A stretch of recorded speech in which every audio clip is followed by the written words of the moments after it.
Welcome to Hood Ties. In this episode, we'll be discussing the intricate web of loyalty, betrayal, and violence that has unfolded in the world of hip-hop, particularly focusing on the tragic fate of Chicago rapper King Von and the escalating tensions with Baton Rouge's NBA YoungBoy. In the summer of 2020, the hip-hop scene was rocked by an unexpected feud between two rising stars, King Von from Chicago and NBA YoungBoy from Baton Rouge. That summer wasn't just about the music. It was about pride, power, and more often than not, pain.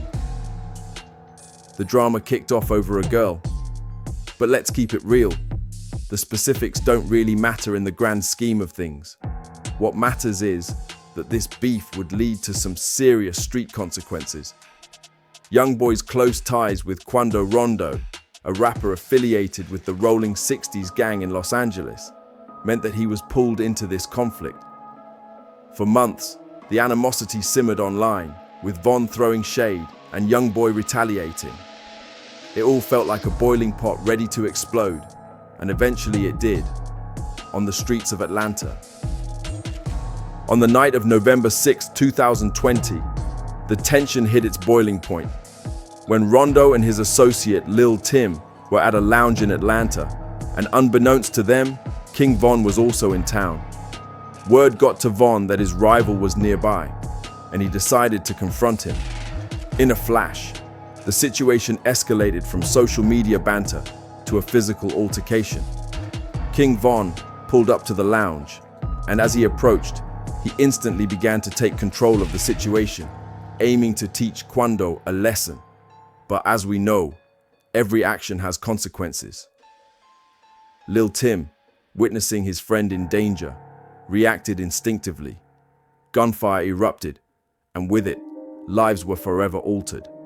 Reports stated that two individuals lost their lives that night, and the Atlanta police were left to piece together the chaos that ensued. This moment was monumental, not just for the artists involved, but for the culture at large. King Von's tragic death hit hard within the community.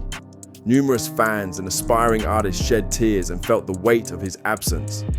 Von's influence was undeniable, and now, as the dust settled, the hip-hop world began to pick sides.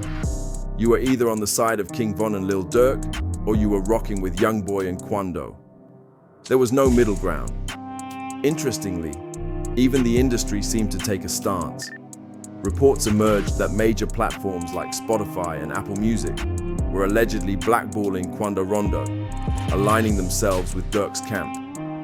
The narrative was clear. Loyalty and betrayal were now playing out on a grand stage. Despite the fact that King Von initially instigated the beef and that Quando Rondo's camp arguably did nothing wrong, there was a clear bias in public perception. The streets seemed to rally behind Durk, painting Rondo as the villain. But let's take a step back and analyze this from a deeper perspective. In the midst of this chaos, we can't forget about Bricc Baby, another figure in this narrative who was in prison at the time of Von's death. Upon his release, many wondered where his loyalties would lie.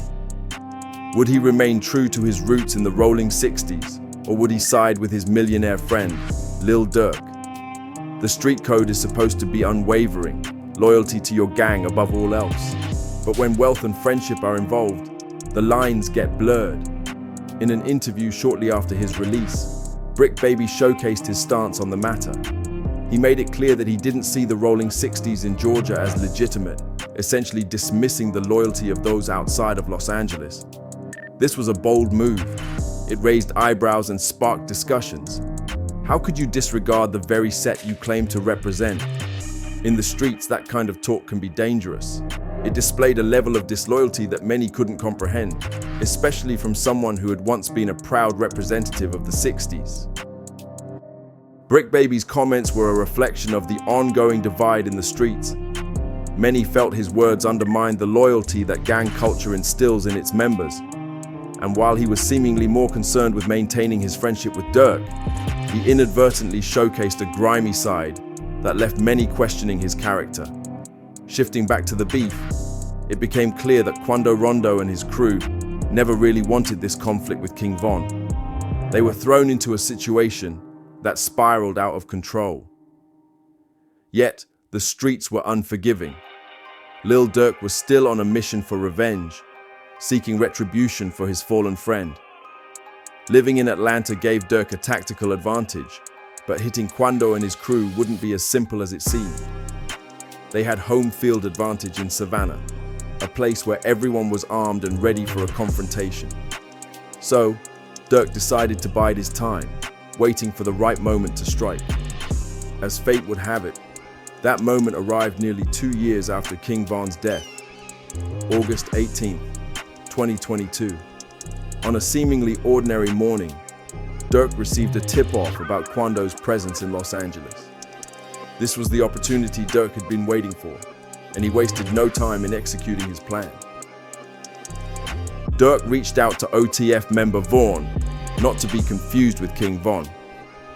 This Vaughn, known for his reputation as a stepper, was tasked with logistics. Everything from booking flights to organizing the details. The plan was set in motion.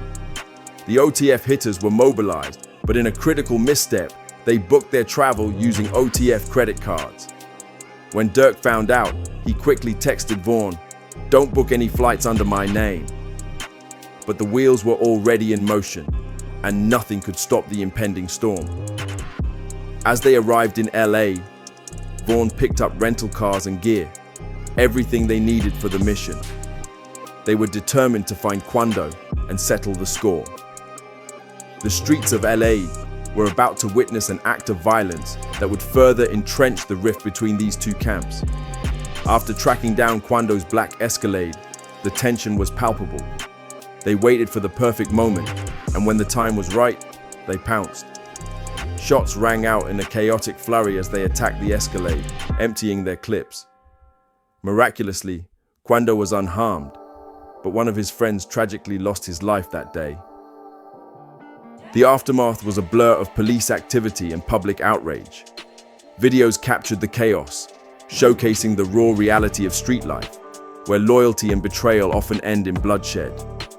As the investigation unfolded, authorities were left scrambling to piece together the events that led to this violent confrontation. Meanwhile, the surviving members of OTF executed their escape plan, changing clothes and heading to a nearby burger joint to discuss their next steps. Money was exchanged, and everyone went their separate ways, but the implications of their actions would linger. As the dust settled, questions began to arise about Bricc Baby's potential involvement in this series of events.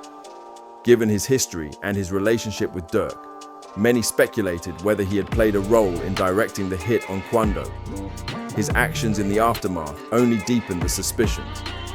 Quando Rondo was quick to express his discontent with the rolling 60s after the shooting, suggesting that there was a betrayal within his own camp. He was ready to distance himself from those he once considered allies. But who really knew what had happened behind the scenes? The narrative continued to twist and turn as Bricc Baby made headlines for his own run-ins with the law, including a raid on his Calabasas mansion, where an AK-47 was found.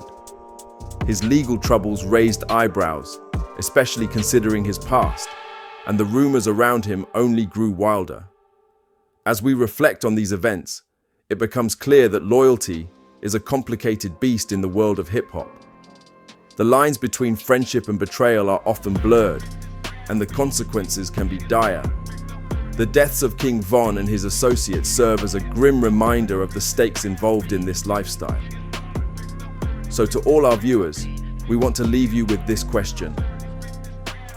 What does loyalty truly mean in a world where friendships can turn deadly in an instant? Is it worth risking everything for your crew? Or does the cost of loyalty outweigh its value? As we close this episode of Hood Ties, we want to thank you for tuning in and encourage you to think critically about the complexities of loyalty, power, and violence in the world of hip-hop. Let us know your thoughts in the comments below. And as always, stay safe out there. Peace.